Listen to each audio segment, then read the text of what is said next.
श्री कृष्णा श्री कृष्णा श्री कृष्णा श्री कृष्णा। गुरुर्ब्रह्मा गुरुर्विष्णु गुरुर्देवो महेश्वरः गुरु साक्षात् परं ब्रह्म तस्मै श्री गुरवे नमः। तस्मै श्री गुरवे। सर्वगम ही तद्ब्रह्म अयमात्मा ब्रह्म सोयमात्मा चतुष्पाद। यह द्वितीय मंत्र मांडुक्य उपनिषद के आगम प्रकरण का। यह जो संपूर्ण जगत है यह ओम है, ओंकार है, और यह परब्रह्म जिसको ओंकार इस शब्द से द्वारा बताया गया है, यह ब्रह्म ही आत्मा है, सोयम आत्मा ब्रह्म। और इस परब्रह्म के आत्मा के रूप से चतुष्पाद, चार पाद है। तो दो बातें समझनी है। एक जो परब्रह्म है वो इस जगत का निमित्त उपादान कारण, और यह जो जगत है इस परब्रह्म परमात्मा पर अध्यारोपित है। और इसीलिए जिसको हम जगत कहते हैं वो असल में है ब्रह्म ही, सर्वम ही एतद् ब्रह्म। जैसे जिसको हम आभूषण कहते हैं वो असल में है सुवर्ण ही, उसी प्रकार से यह जो संपूर्ण जगत है यह केवल परब्रह्म है। उसके बाद बताया कि जिस परब्रह्म की बात हम जगत के दृष्टि से कर रहे हैं वही परब्रह्म अब आत्मा है। अब इस आत्मा के चतुष्पाद। अब यहां दो बातें समझनी है। जगत को हम प्रत्यक्ष रूप से देखते हैं। प्रत्यक्ष माने इंद्रियों के माध्यम से।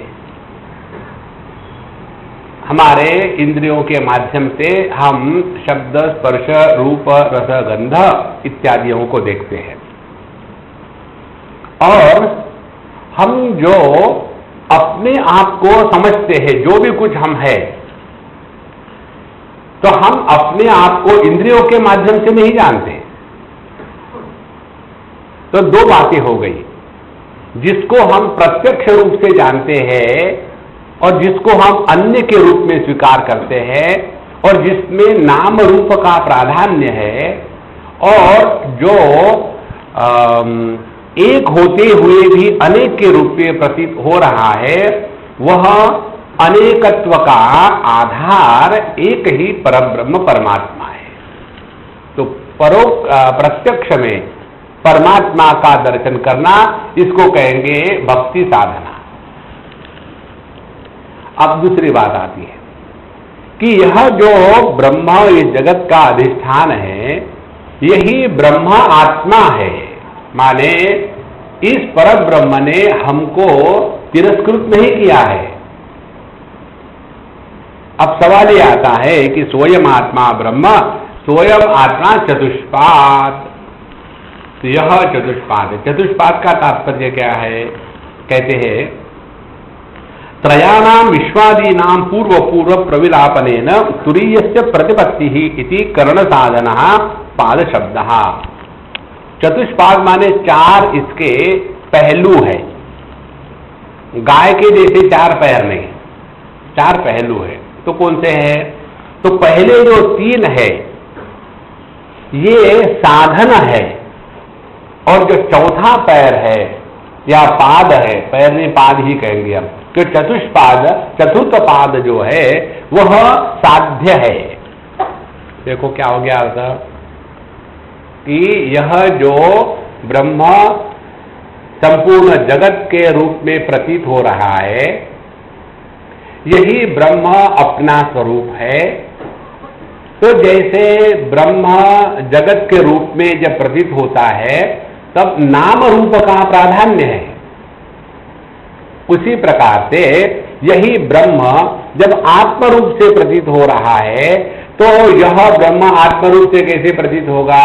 चतुष्पाद रूप से। उसमें से पहले 3 पाद जो है जागृत स्वप्न सुषुप्ति, यह साधन करने के है, और जो चतुर्थ पाद है वो साध्य है, वो गंतव्य स्थान है।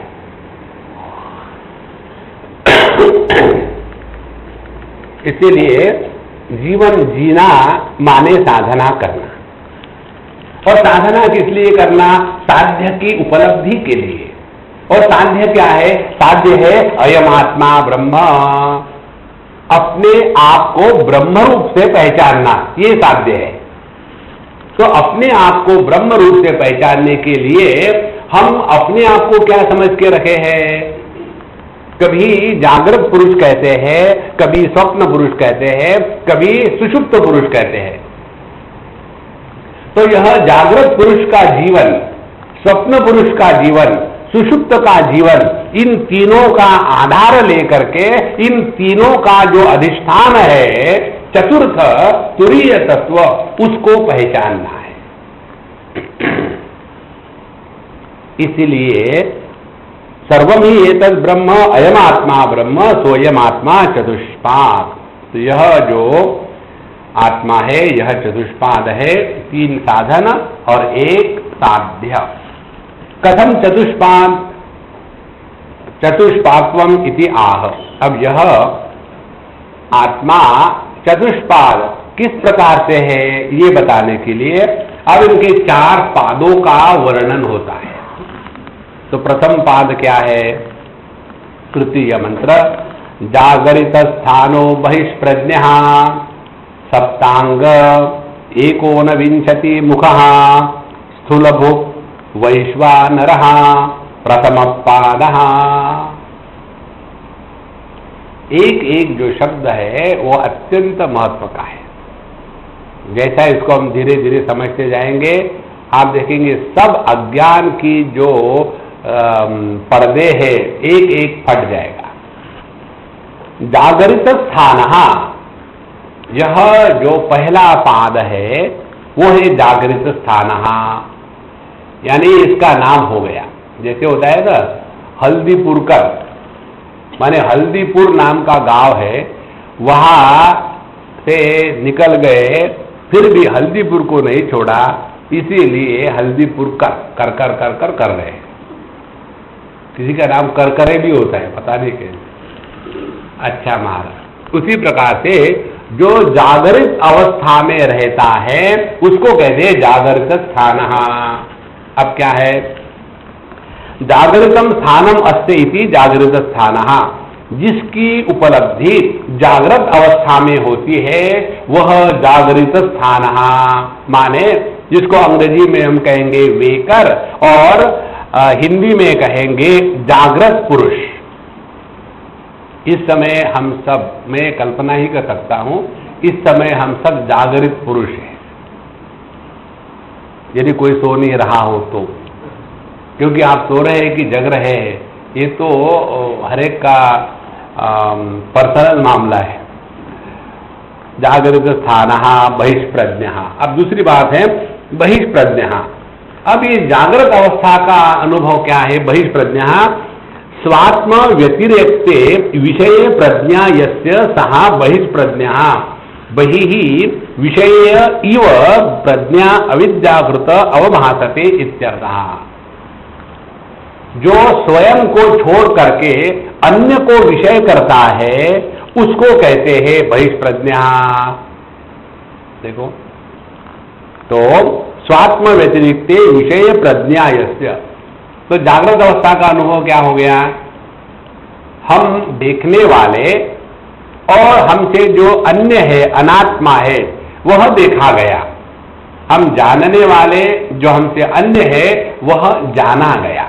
इस प्रकार से बहिष्प्रज्ञ स्वात्म व्यतिरिक्ते विषय प्रज्ञा यस्य, जिसका ज्ञान हमेशा अन्य के बारे में होता है। अब देखो जो जो लोग अपनी बायोग्राफी लिखते हैं ना, उसमें करते क्या है? इसी अन्य के बारे में ही बात होती है। मैं यहां था, मैं वहां था, मैंने ये किया, मैंने वो किया, मैंने तीर मारे, मैंने मक्खियां मारी, और फिर धक्के खा खा करके अब यहां तक पहुंचा हूं। उसके बाद क्या हुआ? अब सोचा क्या करूं, तो बायोग्राफी लिख दी।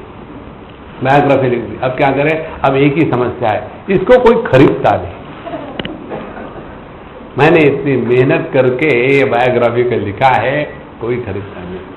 हम आपको कल्पना की बात नहीं बता दे, एक सजी ने हमको कहा था, स्वामी जी आपके स्टॉल पर हम रख दे के अपनी बायोग्राफी। हमने कहा रख दो।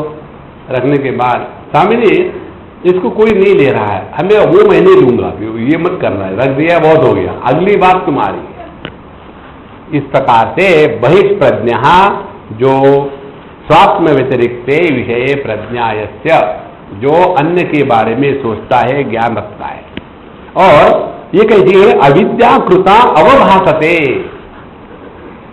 आप ध्यान से सुनना, अविद्याकृता प्रज्ञा, वह ज्ञान जिसमें मूल कारण है अविद्या। अविद्या किसकी? अपने स्वरूप का अज्ञान, जगत के प्रतिष्ठा का या जो अधिष्ठान है उसका अज्ञान, और इसीलिए हम अपने को जगत से अन्य मान करके जागृत पुरुष के रूप में रहते हैं, और अपनी अपूर्णता को मिटाने के लिए जो प्रयत्न करते हैं उसको कहते हैं जागृत जीवन। तो यह हो गया बहिष्प्रज्ञा। उसके बाद तथा सप्तांग, अब इसको लेकर के जरा पटकी खानी पड़ती है। क्या कहते हैं? सप्तांगानी यस्य सहा, जिसके 7 अंग है उसको कहते हैं सप्तांग। अब कौन से 7 अंग है? तस्य हवा एतस्य आत्मनः वैश्वानरस्य मूर्धा इव सुतेजश्च चक्षुः विश्वरूपः प्राणः पृथ्वी गर्वात्मा संदेहो बहुला वस्तु वस्तिरेव रैहि पृथ्वी एव पादौ इति छांदोग्योपनिषदि। छांदोग्योपनिषद में बताया है, यह जो वैश्वानर है, जो जागृत पुरुष है, उसके उस आत्मा का द्युलोक सिर है, आकाश उसका सिर है, सूर्य नेत्र है, वायु जो है वो प्राण है, आकाश इसका मध्य देह है, अन्न या जो इस जगत का कारण वारी है वह उसका मूत्र स्थान है, और पृथ्वी ही इसके चरण है। हमारे पुरुष सूक्त में आता है सब, तो वहां भी बताते हैं यह जो वैश्वानर है इसके ये 7 अंग है। तो यह विराट पुरुष का वर्णन हो गया, कारणात्मक। आपको याद होगा, हमने पहले भी पढ़ा था कि जैसे ऐतरेय उपनिषद में पढ़ा था, भगवान ने एक मूर्ति को बनाया, उसका अंडा बनाया, अंडा बनाने के बाद फिर उसके तरफ देखा, देखने के बाद पहले मुख खुल गया, फिर मुख में से वाणी, और वाणी से वाणी के देवता अग्नि पैदा हुआ, फिर आंखें खुल गई, फिर आंखों की दृष्टि और दृष्टि की देवता सूर्य प्रकट हुआ। इस प्रकार से कारणात्मक और कार्यात्मक, ध्यान से सुनना, 2 शब्द है, एक है अभिव्यक्ति और दूसरी है व्यक्ति।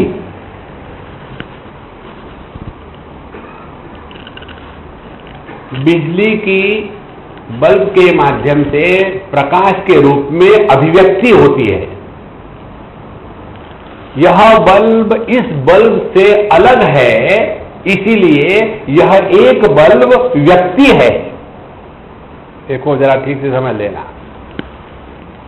तो सप्तांग, यह जो 7 अंग बताए हैं यह अभिव्यक्ति है परमात्मा की, कारण के स्तर पर अभिव्यक्ति है, इसी को कहते हैं सप्तांग।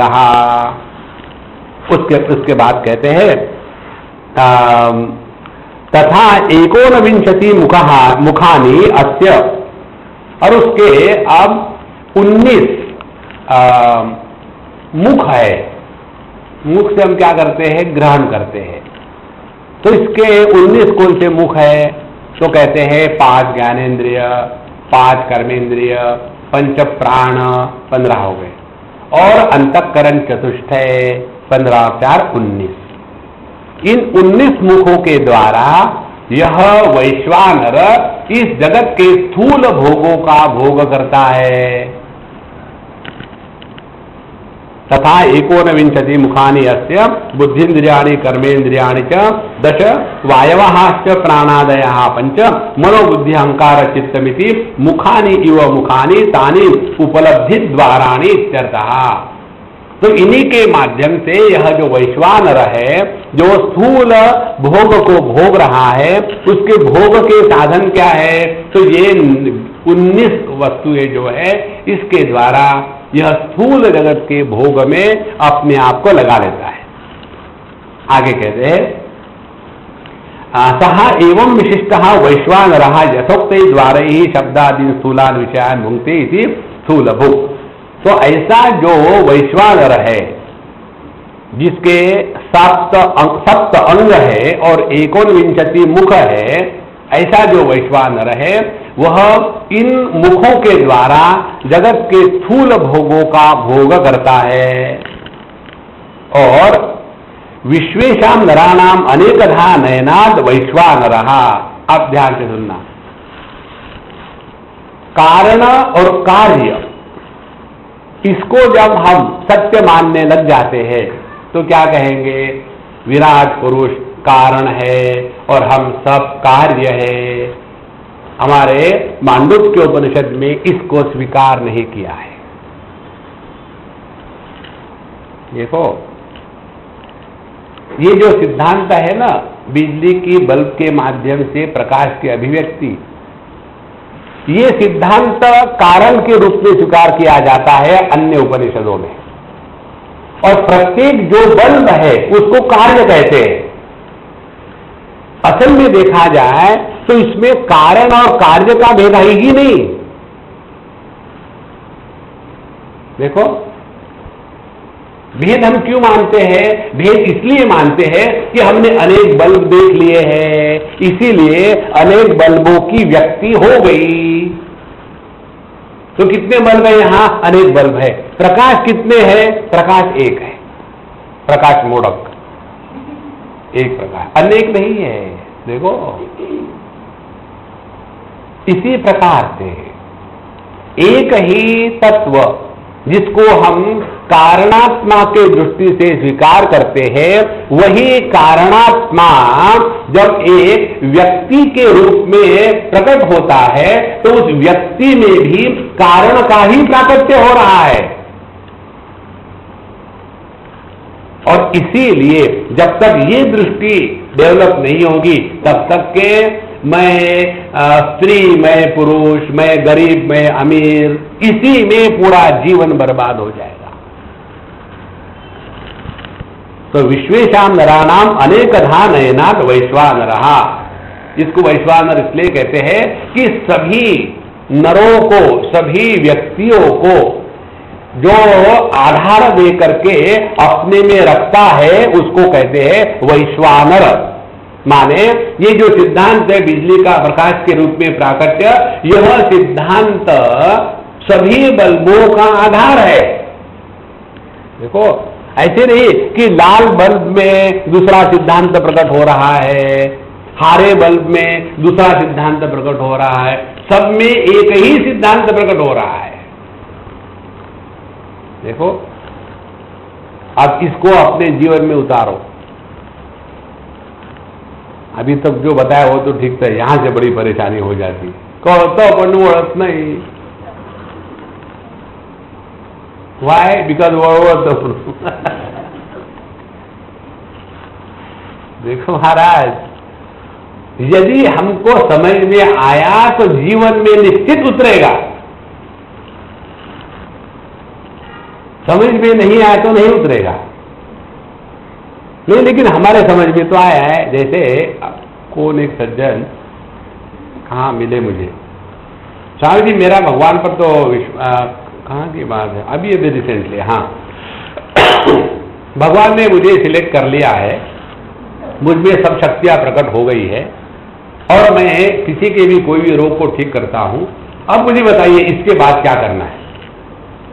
हमने कहा जो भगवान तुम्हारे अंदर से प्रकट हो रहा है उसी को क्यों नहीं पूछते? देखो, यही तो चक्कर है। जब तक के प्रश्न रहेगा तब तक के हम अज्ञान के क्षेत्र में हैं। एक ही क्षेत्र है जिसमें हमें प्रश्न या संदेह नहीं होता, और वो क्षेत्र है अपने होने का भान। इसके बारे में हमको कभी संदेह नहीं हो सकता, और यही सत्य है।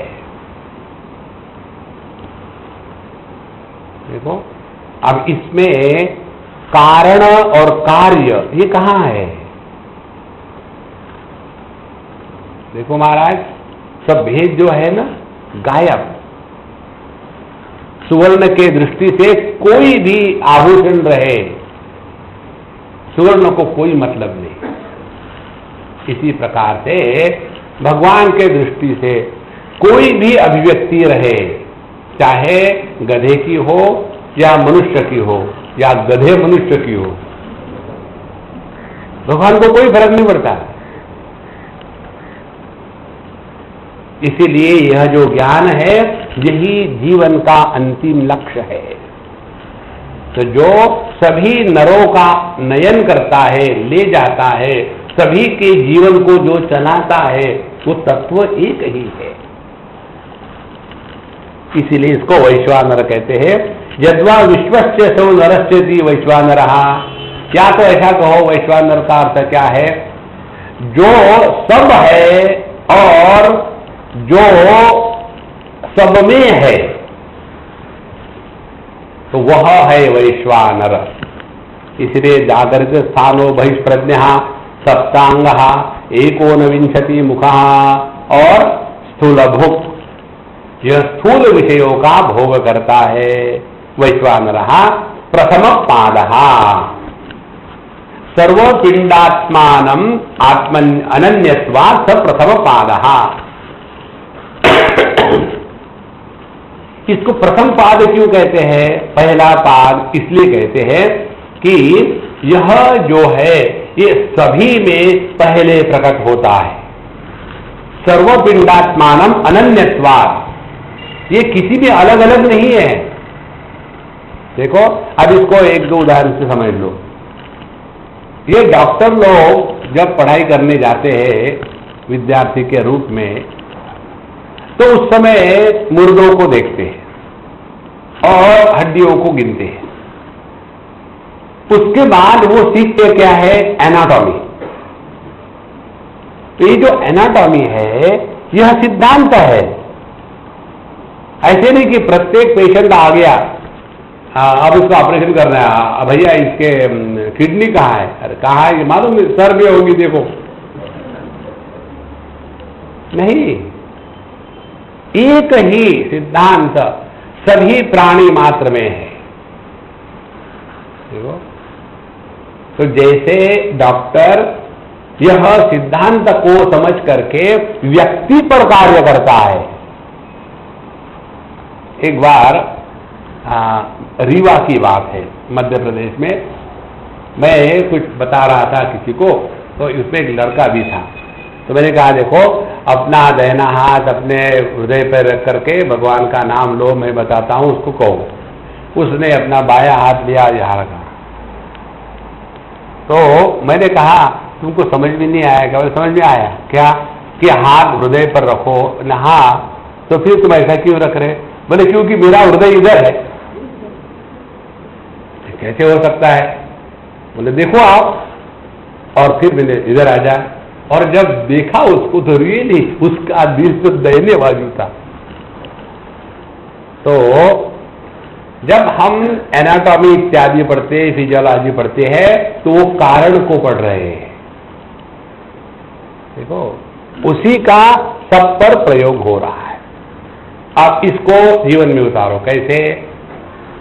एक ही मन भिन्न इंद्रियों से प्रकट होने के कारण अनेक रूप में भासता है, लेकिन मन होता है एक ही। उसी प्रकार से एक ही चेतन सत्ता भिन्न देह से प्रकट होकर के देह को सजीव बनाती है। तो जो जो देह के जैसे जैसे गुणधर्म है वही प्रकट हो गए ना। देखो, तो ये जो प्रकाश निकल रहा है बल्ब से, ये इसका कारण क्या है कि उस बल्ब में केवल प्रकाश को अभिव्यक्त करने की ही क्षमता है, म्यूजिक को नहीं। इसीलिए जिसका ध्यान इस चेतन तत्व के तरफ है, उसके लिए ना कोई अपना है ना कोई पराया है। जैसे मन के लिए ना आंखें अपनी है ना जिह्वा पराई है। देखो, न ततो विजुगुप्सते। इसलिए यह वैश्वानर है। तो वैश्वानर पर हेड एक नहीं है। यही तो बात भगवत गीता के 13वें अध्याय में भगवान कहते हैं, लेकिन हम उसको नहीं पकड़ेंगे, जो मतलब की बात है वो पकड़ेंगे।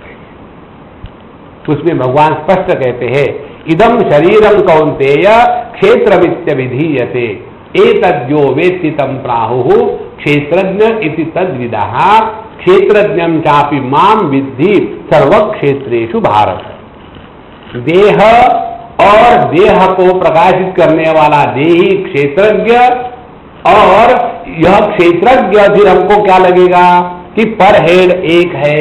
जैसे हर एक आंखों में दृष्टि है, मेरा चश्मे का नंबर अलग है और किसी को बिना चश्मे के दिखता है, तो हमारी आंखें अलग है, लेकिन दृष्टि तत्व सभी आंखों से एक ही प्रकट हो रहा है। भूख सभी प्राण में सामान्य होती है।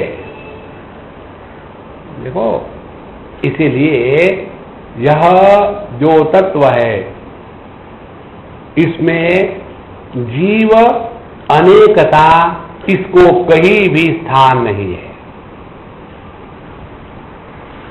अब जब ये बात आपकी पक्की हो जाएगी तो आप इस चक्कर में पड़ोगे क्या? कुरुते गंगा सागर गमनम, कुंभ मेला शुरू हो गया है, कल से चलो जाते हैं प्रयाग में, वहां जाकर के नहाएंगे, पुण्य करेंगे और फिर अगले जन्म में। अभी मैं कहीं गया था तो एक आई मुझे मिली, खूब दौड़ के आई है, रोना शुरू। हमने कहा मेरे कपड़े मत खराब करना, अपना टिश्यू पेपर लेके रोना। बोले स्वामी जी एक मुझे प्रॉमिस करो, क्या? अगले जन्म में आप मेरे बाप बनोगे। हमने कहा आई एम सॉरी, अगला जन्म तो है ही नहीं अपना। फिर अगर तुम्हारा भी नहीं, आप भी ठीक है। देखो महाराज, ये ऐसे हम फंसे हैं कि कुछ करने से कुछ नहीं होता, न कर्मणा न प्रजया धनेन। इसीलिए ये जो तत्व है ना, एक ही तत्व है, सब में प्रकट हो रहा है। तो सर्वपिंडात्मा अनन्यत्वात् स प्रथम पादः, और इसीलिए इसको प्रथम पाद कहते, माने इस परमात्मा की जो अयम आत्मा ब्रह्म है, उसकी अभिव्यक्ति सभी स्थूल देह से एक ही प्रकार की होती है, इसीलिए यह पहला पाद है। देखो, कई बार लोग बहुत ही अपने पेटों से प्रेम होने के कारण, पेट माने अंग्रेजी पेट, हिंदी का पेट नहीं, कई लोगों को अपने पेटों से बहुत प्रेम होता है, तो पेटों को लेकर के साथ सोते हैं। कुत्तों को, बिल्ली को, जो मनुष्य के साथ नहीं सो सकता उसको कुत्ते बिल्ली सिखा। और जब वो दोनों सोते हैं तो उसमें कुत्ता कुत्ता नहीं और ये मालकिन मालकिन नहीं, क्योंकि दोनों का देहात्म भाव समाप्त हो गया है।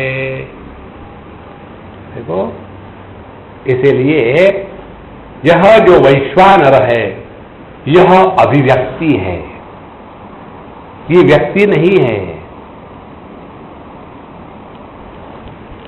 जैसे एक विद्यार्थी मेडिकल कॉलेज में जाने के पहले सबको मनुष्य के रूप में देखता है, और वहां से आने के बाद उसका ट्रेनिंग हो गया, फिर क्या हो गया, उसके बाद सबको वो पेशेंट के रूप में देखता है।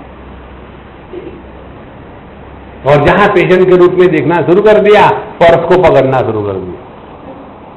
लगाते हैं हाथ यहां, लेकिन ध्यान होता है पर्स पर। इसीलिए भैया इस तत्व को समझने के लिए अपने व्यक्तित्व की आहुति देनी पड़ती है।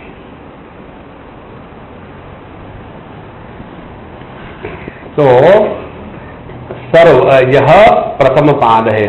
एतत् पूर्वकत्वात् उत्तर पाद अधिगम्यस्य प्राथम्यम अस्य।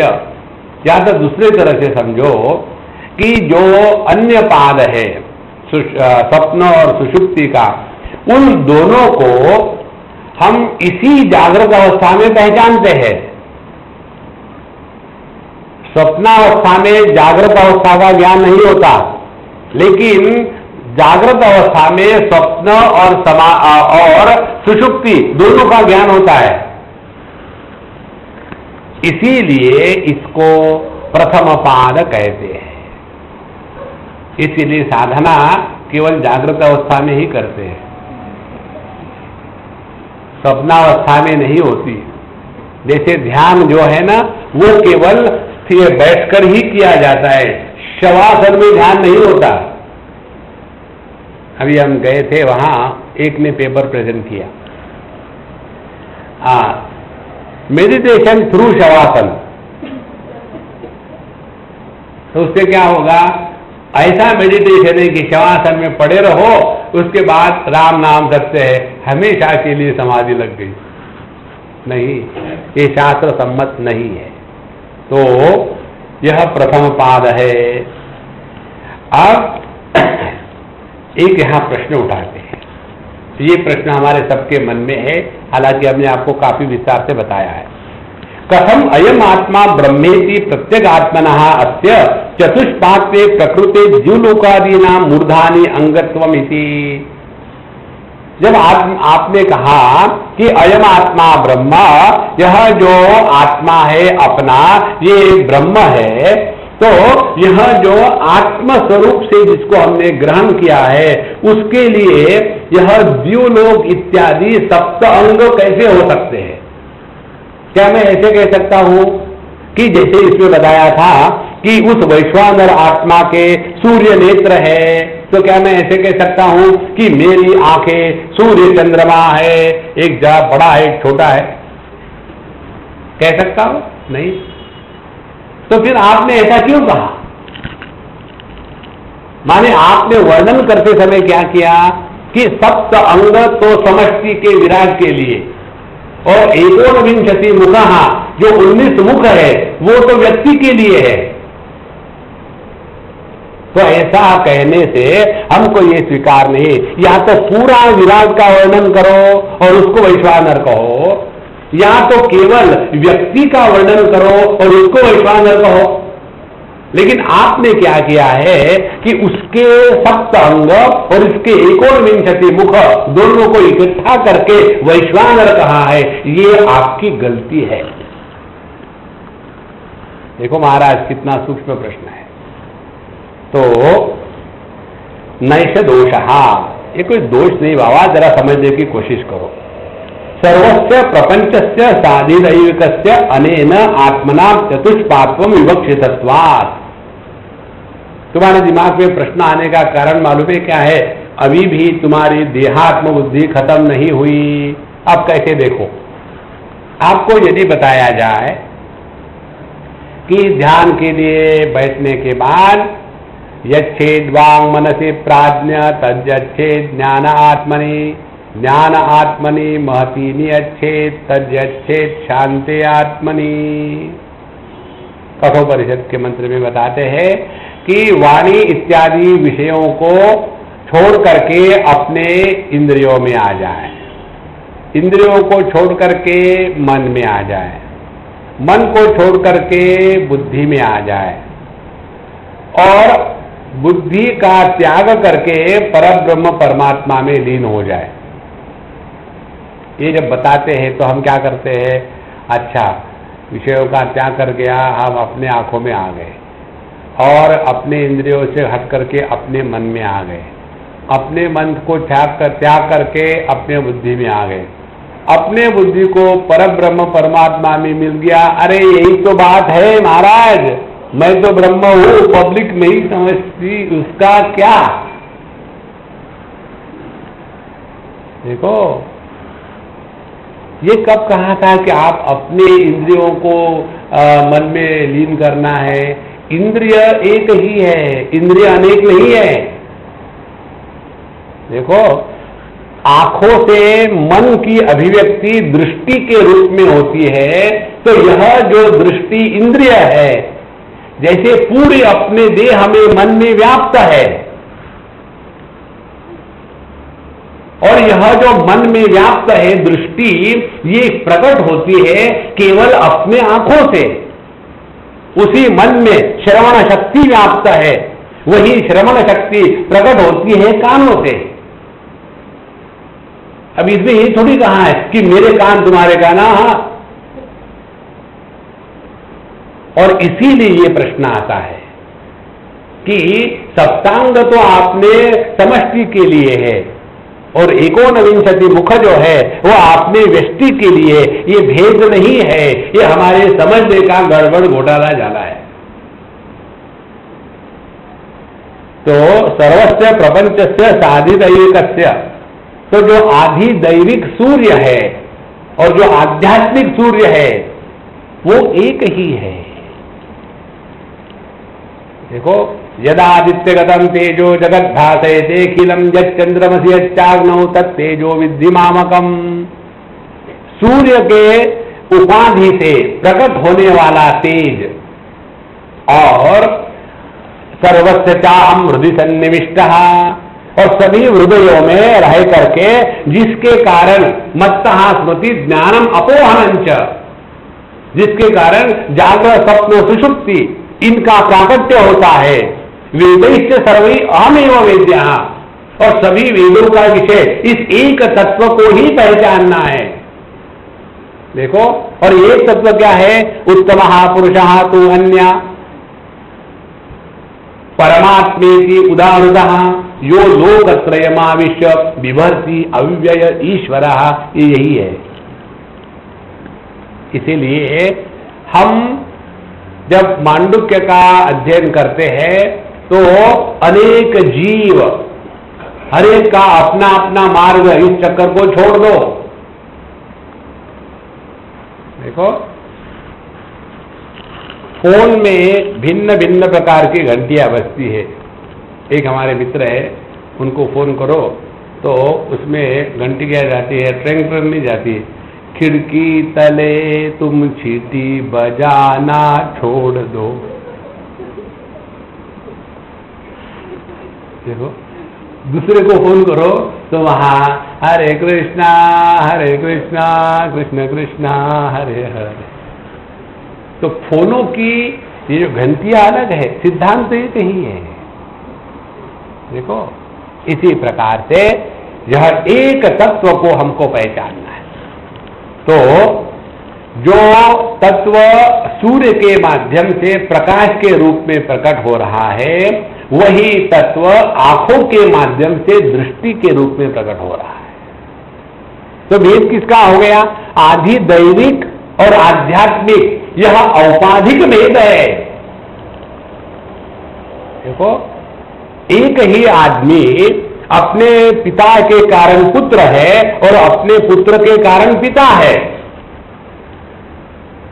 तो जब वो व्यवहार करेगा, जब व्यवहार में आओगे तो अपने पिता को पुत्र के जैसा ट्रीटमेंट देंगे क्या? बेटा चुप बैठा, रोना मत, कोई बात नहीं, सभी बहुएं ऐसी होती है। हाँ। इसीलिए यह औपाधिक भेद का इतना महात्म्य हो गया है कि जिसकी उपाधि है उसी को भूल गए। तो इसको लखाने के लिए यहां कहते हैं सर्वस्य प्रपंचस्य, संपूर्ण प्रपंच में साधिदैविकस्य, जो अधिदैविक इत्यादि है, अनेन आत्मना चतुष्पात्वं विवक्षितत्वात्। तो इसी एक परब्रह्म परमात्मा को ही चतुष्पाद कहना है, और वह परब्रह्म परमात्मा जगत के दृष्टि से नाम रूप है और अनुभवकर्ता के दृष्टि से चतुष्पाद है।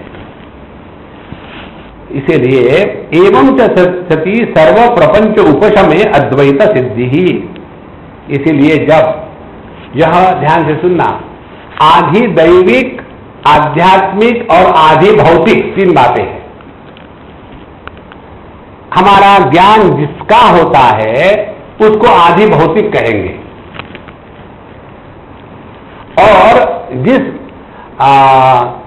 शक्ति से होता है उसको आध्यात्मिक कहेंगे, और जिसका ज्ञान हो रहा है वो वस्तु जिसके प्रकाश में नहा रही है उसको आधि दैविक कहेंगे। ऐसा समझ लेना। ये जो कहानी आती है हमारे शास्त्रों में, ये यही बताने के लिए है। जैसे कुंती माता ने मंत्र शक्ति को परखने के लिए सूर्य का आह्वान किया और उनको कर्ण नाम के पुत्र हो गए। अब इसका तात्पर्य क्या है? सूर्य भगवान आए और उन्होंने कुंती माता से उस पुत्र को निर्माण किया। तो जिस सूर्य का पुत्र कर्ण था वह सूर्य आधिदैविक है। देखो, जो सूर्य हम आकाश में लटकते हुए देखते हैं वह आधि भौतिक है, और जिसकी अभिव्यक्ति सूर्य के माध्यम से हो रही है वो परम ब्रह्म परमात्मा है।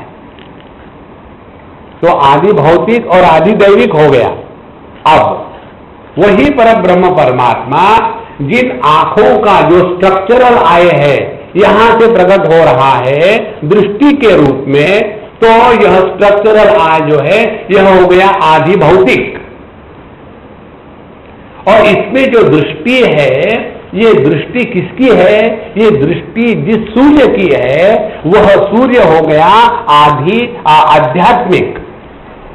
तो सूर्य आंखों में रह करके दृष्टि को प्रदान करता है, तो जिस आंखों को दृष्टि प्रदान करता है वो आदि भौतिक और सूर्य आध्यात्मिक। जिस गोलक में रह करके दुनिया को प्रकाश देता है वह आकाश में लटकने वाला सूर्य आदि भौतिक, और जो प्रकाश दे रहा है वह आदि दैविक। इस प्रकार से जब हम देखेंगे तो ये संपूर्ण विश्व केवल एक ही तत्व का विस्तार है। उपाधि को महत्व देने के कारण अनेकता निर्माण होती है। हमारे भगवान शंकराचार्य इसको ऐसा बताते हैं, नाना छिद्र घटोदर स्थित महादीप प्रभा भास्वरम ज्ञानम यस्य तु चक्षुरादिकरण द्वारा बहिस्पंदते जानामीति तमेव भान्तमनुभाति एतत् समस्तं जगत् तस्मै श्री गुरुमूर्तये नमः श्री दक्षिणामूर्तये। जैसे कोई एक बड़े मटके के अंदर में एक दीपक रख दिया हो और उस मटके को अनेक प्रकार के छेद हो, तो उसमें ऐसे लगता है कि अनेक प्रकाश बाहर आ रहे हैं। प्रकाश अनेक नहीं है, उपाधि के कारण उसमें अनेकता प्रकट हो रही है। इसी प्रकार से एक ही ज्ञान है जो चक्षुरादिकरण द्वारा बहिस्पंदते, वही ज्ञान आंखों से बाहर स्पंदित किया तो दृष्टि बन गई, वही ज्ञान कानों से स्पंदित कर दिया तो श्रवण शक्ति हो गई, और उसके बाद जानामी की मैं जानता हूं ऐसी भ्रांति निर्माण होती है। और ये सभी की सभी बातें, बाहर का जगत, यह ज्ञान इंद्रियों के माध्यम से प्रकट होना और मैं जानता हूं यह भाव प्रकट होना, ये सभी के सभी तमेव भांतम अनुभाति सर्वम, उसी एक तत्व के प्रकाश में यह आधि भौतिक, आध्यात्मिक और आधि दैविक तीनों जो प्रकाशित हो रहे हैं वह एक ही परब्रह्म परमात्मा है जिसमें मैं का अभाव है। एवं च सती सर्वत्र प्रपंच उपशमे अद्वैत सिद्धि, और इसीलिए अद्वैत की सिद्धि यदि करनी हो तो ये जो अनेकत्व है, व्यष्टि समष्टि, आदि भौतिक, आदि दैविक, आध्यात्मिक, इनको अलग अलग करके समझ लेना। जब तक कि इसका उपशम नहीं होगा तब तक के अद्वैत की सिद्धि नहीं होगी। जब तक के अद्वैत की सिद्धि नहीं होगी तब तक के संसार शांत नहीं होगा। सर्वभूतस्थ आत्मा एको दृष्टस्यात् सर्वभूतानि चात्मनि। क्योंकि अंतिम लक्ष्य क्या है? अंतिम लक्ष्य यही है, सर्वभूतस्थ एको आत्मा दृष्टस्यात्। सब में हमको एक तत्व को पकड़ना है।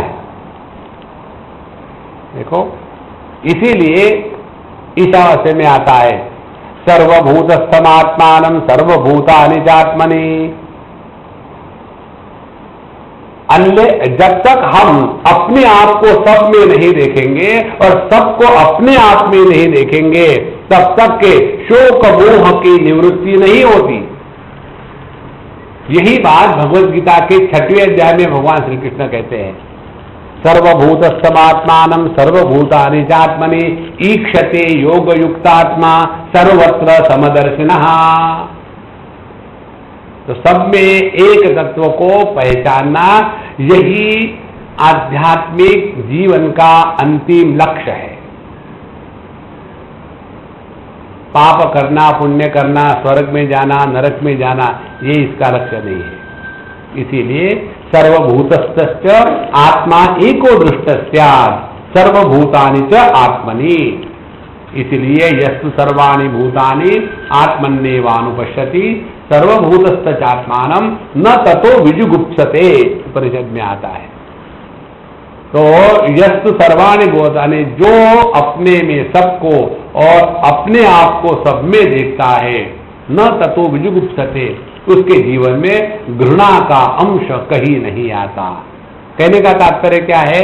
जिसको जिसको हमने आत्म रूप से स्वीकार किया है उसके प्रति हमारे मन में घृणा नहीं होती। देखो, जैसे अभी हम अपने दाढ़ी से खेलते हैं। एक ने मुझे पूछा था, छोटी सी कन्या, स्वामी जी आप क्यों दाढ़ी से खेलते हो? हमें कहा जल रही हो क्या, तुमको नहीं है तो हम इससे बड़ा प्यार करें, बहुत बढ़िया है। लेकिन इसी का एक बालम आकर के खाने में पड़ा तो देखो, विजुगुप्सा है, क्या निकाल दो, हाथी का बाल है तो क्या होगा, बाल तो बाल है। तो मन में घृणा कब आती है? जब हम किसी को अनात्म दृष्टि से स्वीकार करते हैं तब। आत्म दृष्टि से स्वीकार करने से अपने हाथ के फोड़ों को भी हम बड़ा प्यार से देखते हैं, कितना अच्छा है, कल 1 लीटर दूध निकला था, आज कितना Narayan.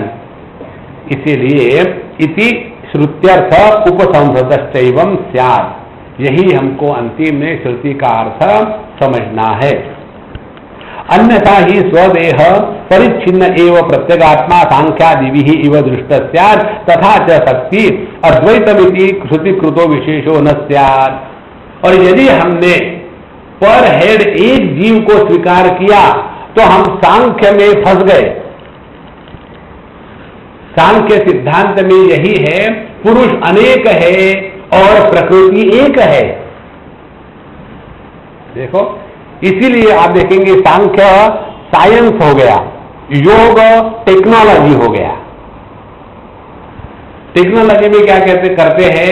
Application of the scientific findings for the benefit of the people is called as technology, is it not? तो जो सांख्य में सिद्धांत क्या है कि पुरुष अनेक है, जीव अनेक है, प्रकृति एक है। और इसीलिए जितने भी आप योगी देखेंगे, योग का अभ्यास करते करते करते करते उनमें सभी प्रकृति को नियंत्रण में लाने के कारण अनेक शक्तियां प्रकट हो जाती है। लेकिन जो मूल गलती है वो ज्यों की त्यों रहती है।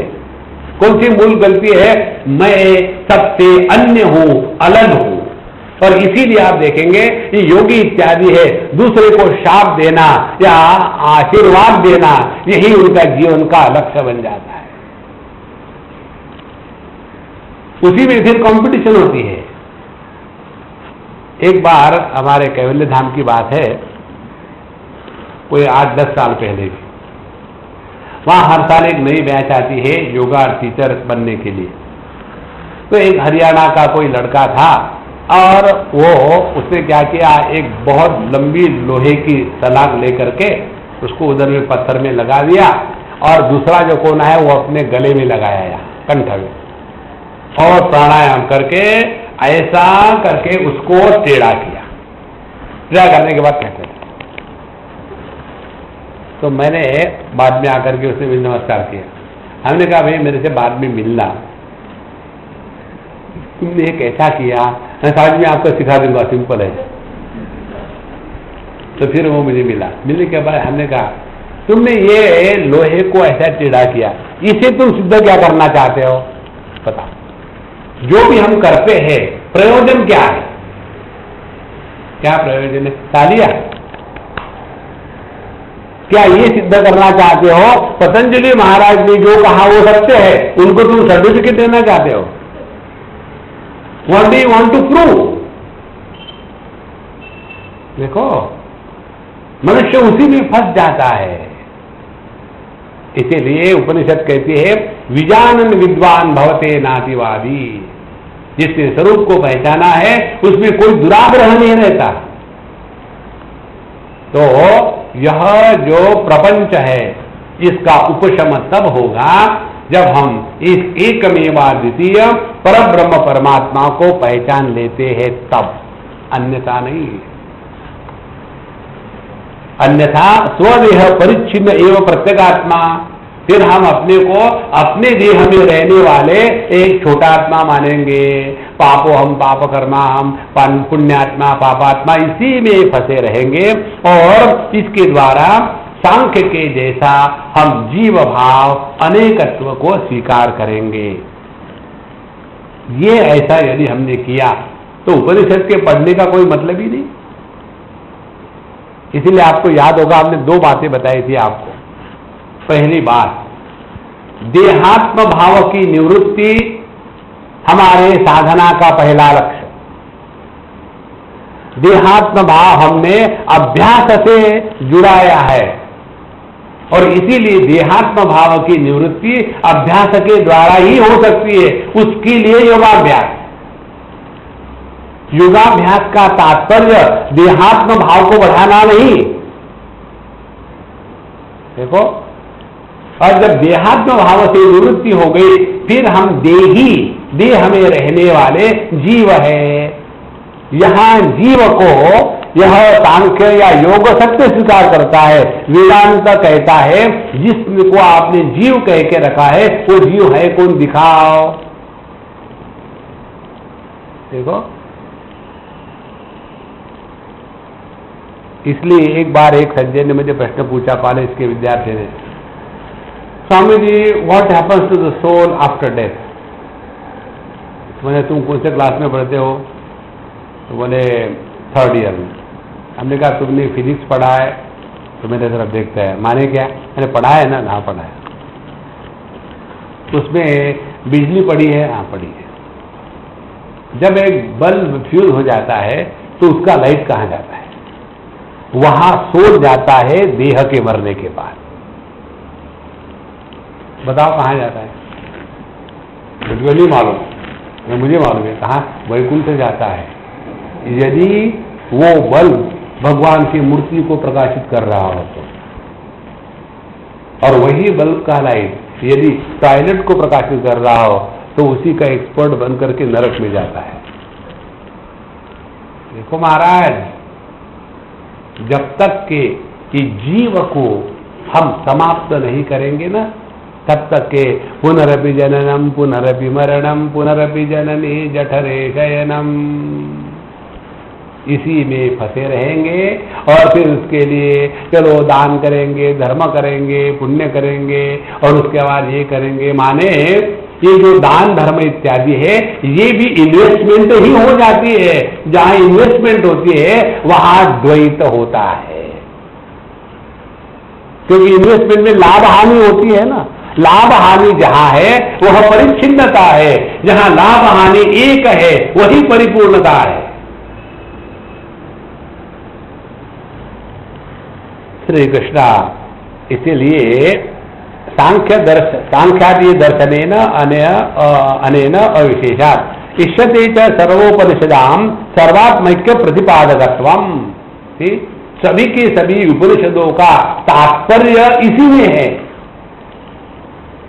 सर्वेषाम सर्वोपनिषदाम सर्वात्मैक्य प्रतिपादकत्वम, अनेकता का निराकरण करके एकत्व की सिद्धि, यही उपनिषदों का प्रतिपाद्य विषय है। देखो, नहीं तो जो समस्या है ना पूरे जीवन में, ये समस्या इसी एक मैं की है। हम पिछले कई सालों से झगड़ा कर रहे हैं पति पत्नी। किसके लिए? हमने शादी में निश्चय कर लिया था कि there will be only one after marriage. फिर काहे का झगड़ा हो रहा? झगड़ा इसलिए हो रहा कि विच वन वो या मैं, तू मैं तू चल रहा है। इसलिए महाराज सर्वात्मैक्य प्रतिपादिकत्वम ही इष्यते उपनिषदाम। अतः युक्तमेव अस्य आध्यात्मिकस्य पिंडात्मनः द्युलोकांगत्वेन विरणात्मनः आदिदैविकत्वेन एकत्वम अभिप्रेत्य सप्तांगत्वम वचनम। इसीलिए इस मंत्र में जो कहा ना, सप्तांग जो समष्टि के है और एकोनविंशति मुखा जो व्यष्टि के है, इन दोनों का साथ साथ वर्णन करना योग्य ही है। इसी के द्वारा शास्त्र ने, उपनिषद ने यही बताया है कि यह जो कारणात्मा और कार्यात्मा है, ये भेद सत्य नहीं है। अभी सत्यों को जीवन में उतारो। कौन से? कार्य कारण मिथ्या। तो क्या होगा? आपके दिमाग में केवल शांति शांति शांति ही। जीवन में दुख का कारण यही है। क्या कारण है? उसने ऐसा क्यों कहा? क्या कारण हो सकता है? तुम बेवकूफ हो इसलिए। मैं भले बेवकूफ हूं, वो तो समझदार है ना। हाँ, वो समझदार है। फिर उसने क्यों कहा? वो तुमसे ज्यादा बेवकूफ। हाँ, देखो कि जब तक क्यों क्यों क्यों चलता है ना, तभी तक संसार है। जब हम आपको सिंपल शब्दों में बताएं ना, तो आपको विश्वास नहीं होता कि आपको यदि जीवन में सुख की प्राप्ति करनी है, अखंड आनंद का अनुभव करना है, तो दो शब्दों का अपने जीवन से त्याग कर दो। कौन से दो शब्द? Why and how. क्यों क्यों? पूरी लाइफ जो है क्यों क्यों क्यों क्यों करने में चली जाती है। We while away the life for no reason by howling. English there are two words, why and how. Why should we do sadhana? So that will be happy. Okay, how should we do the sadhana? अब तुम करो ना, ढूंढो अपना आप। देखो संतो, इसीलिए पूरे जीवन का लक्ष्य ये दो बातों को स्पष्ट कर ले। पहला, देहात्म भाव की निवृत्ति, और दूसरा, जीवात्म भाव का निराकरण। तब जाकर के हमारी निष्ठा तत्व में होगी। अन्यथा हमेशा कुछ अच्छा किया तो फूल गए, कुछ बुरा हुआ तो रो रहे। इसका सबसे बढ़िया उदाहरण है ये जो दलाल स्ट्रीट पर लगाने वाले, जब उनको कुछ 14,000 the Sensex has gone up, फिर नीचे आ जाता है, बता नहीं क्या हो गया, हुआ कुछ नहीं, कागज पर चल रहा है ऊपर नीचे, और ये कूद रहा है, खुदक रहा है, हाथ में एक पैसा नहीं है, सब कागजों पर हो रहा है। देखो महाराज, इसीलिए श्री कृष्णा यह पिंड और ब्रह्मांड इनका एकत्व प्रतिपादन करके ही साधना होती है।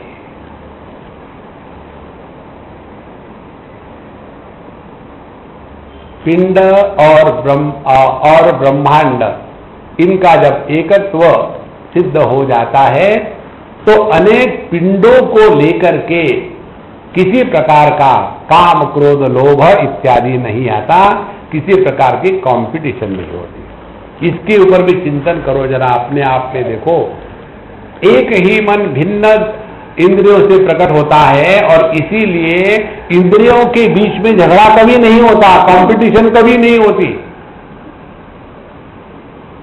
इसी प्रकार से यदि हमने इसको पहचान लिया है, एक ही सत्ता, एक ही चेतन सत्ता सभी देह के माध्यम से प्रकट हो रही है, तो किसके प्रति क्या कंपटीशन करेंगे? और फिर इसका नतीजा क्या होगा कि हम दूसरे की खुशी में खुश हो जाएंगे। देखो, क्योंकि जिसको खुशी हो रही है वो मन है। जब आंखों से सुंदर रूप को देखते हैं तो मन खुश है। अब हम अपने रचना से अच्छा स्वाद लेते हैं तो मन खुश है।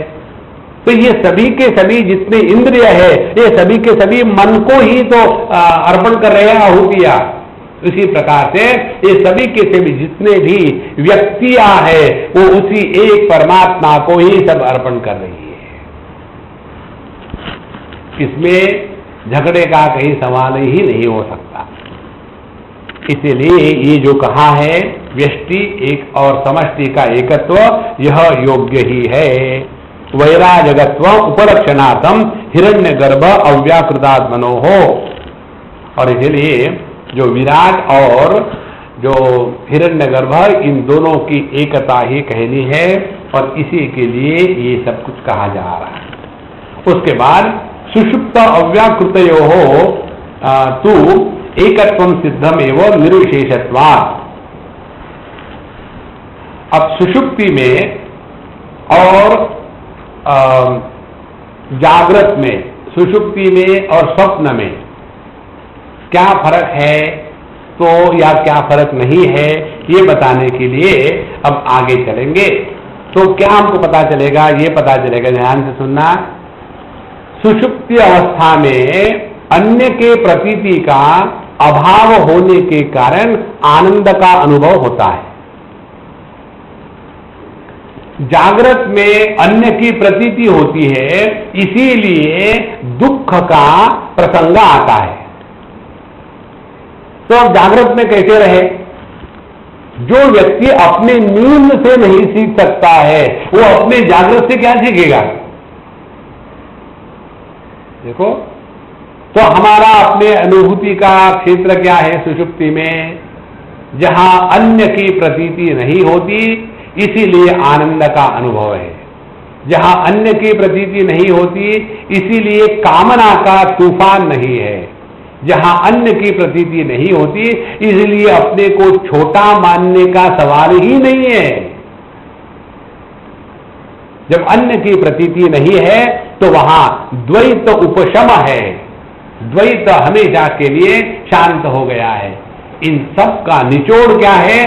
केवल आनंद की अनुभूति। अब इसी चीज को अपने जागृत में ले आओ। जो अपने सुषुप्ति को जागृत में लाता है उसको कहते हैं जीवन मुक्त पुरुष। या निशा सर्वभूतानां तस्याम जागृति संयमी, यस्याम जागृति भूतानि सा निशा पश्यतो मुनेः।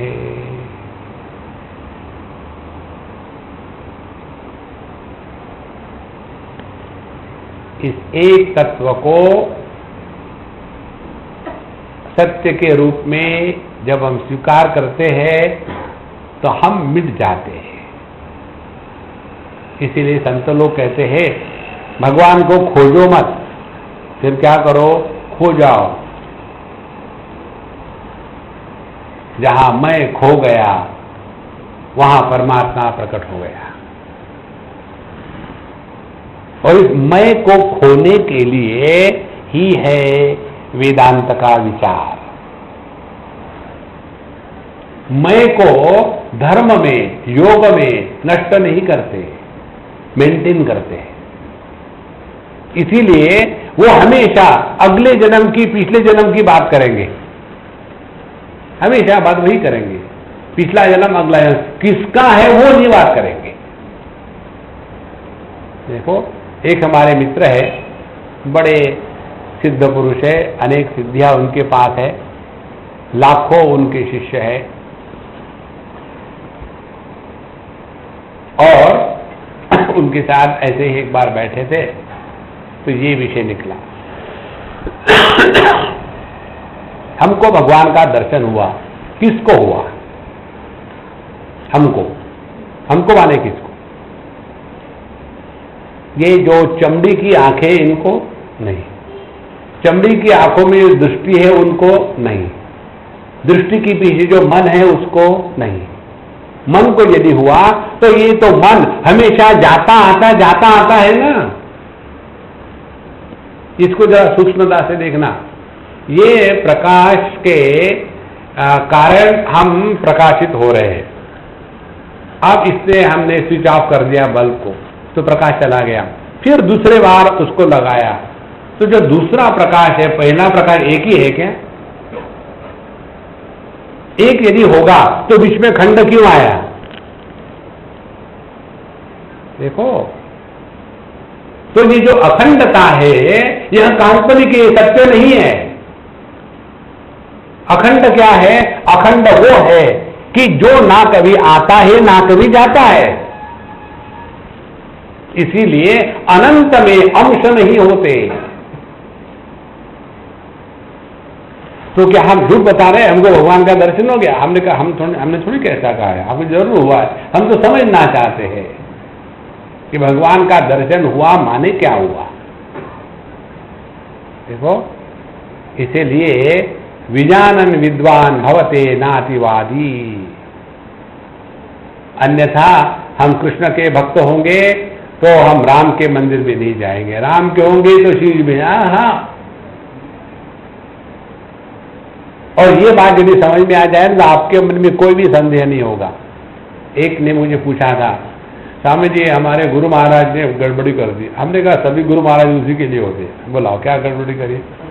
उन्होंने हमको राम नाम का मंत्र दिया। हमने कहा ठीक है, बहुत गलती करी। आप भी जानते हैं? जानते क्या? कौन सा मंत्र देना है? रावण का मंत्र देना है। तुमको राम का मंत्र देके गलती करी उन्होंने। नहीं, ऐसी बात नहीं, मैं हूं कृष्ण भक्त। अब राम का मंत्र लेकर के कृष्ण की भक्ति कैसे करो? हमने कहा तुम अपने मीराबाई से बड़ी हो क्या कि छोटी हो? बोले छोटी हो, क्योंकि वो मेरे से पहले पैदा हुई थी।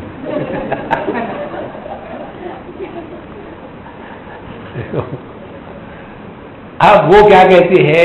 पायो जी मैंने कृष्ण रतन धन पायो, राम रतन धन पायो।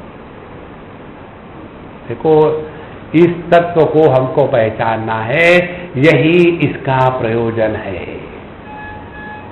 नहीं तो ऐसे ही भटकते रहेंगे। तो एवं च सति तसिद्धम त्वम सिद्धम भविष्यति सर्वद्वैत उपशमे च अद्वैतम इति। इसीलिए साधना क्या है? द्वैत का जब तक उपशम नहीं होगा, जब तक द्वैत शांत नहीं होगा, तब तक के अद्वैत की सिद्धि नहीं होगी। जब तक अद्वैत की सिद्धि नहीं होगी, तब तक के जीवन से सुख दुख का आमूलाग्र निवारण नहीं होगा। और जब तक के सुख दुख बना रहेगा, तब तक के हमको पुनरपि जननम पुनरपि मरणम का चक्कर पड़ा रहेगा। और हमेशा हम, अब मैं क्या करूं स्वामी जी, मरने को जी करता है, क्या करूं? कहीं भी जाके मरना, मेरे गोद में मत मरना, क्योंकि डिस्पोजल का प्रॉब्लम होता।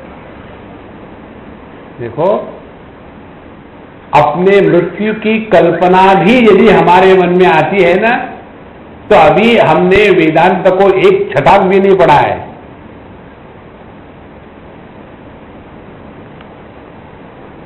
स्वप्न में भी अपने मृत्यु की कल्पना न आवे, देखो, तब जाकर के पक्के है। नहीं तो प्रवचन करते समय ब्रह्म, प्रवचन के बाद भ्रम, इसलिए इस ज्ञान की नींव पक्की होवे कि जब तक द्वैत का उपशम नहीं होता तब तक के अद्वैत की सिद्धि नहीं होगी। जब तक अद्वैत की सिद्धि नहीं होती तब तक के परमानंद की प्राप्ति नहीं होती। लेकिन मेरी तो शादी हो गई परमानंद से, देखो पैदाइशी परमानंद। ओम पूर्णमदः पूर्णमिदं पूर्णात् पूर्णमुदच्यते पूर्णस्य पूर्णमादाय पूर्णमेवावशिष्यते। ओम शांति शांति शांति। ओम श्री गुरुभ्यो नमः। हरि ओम।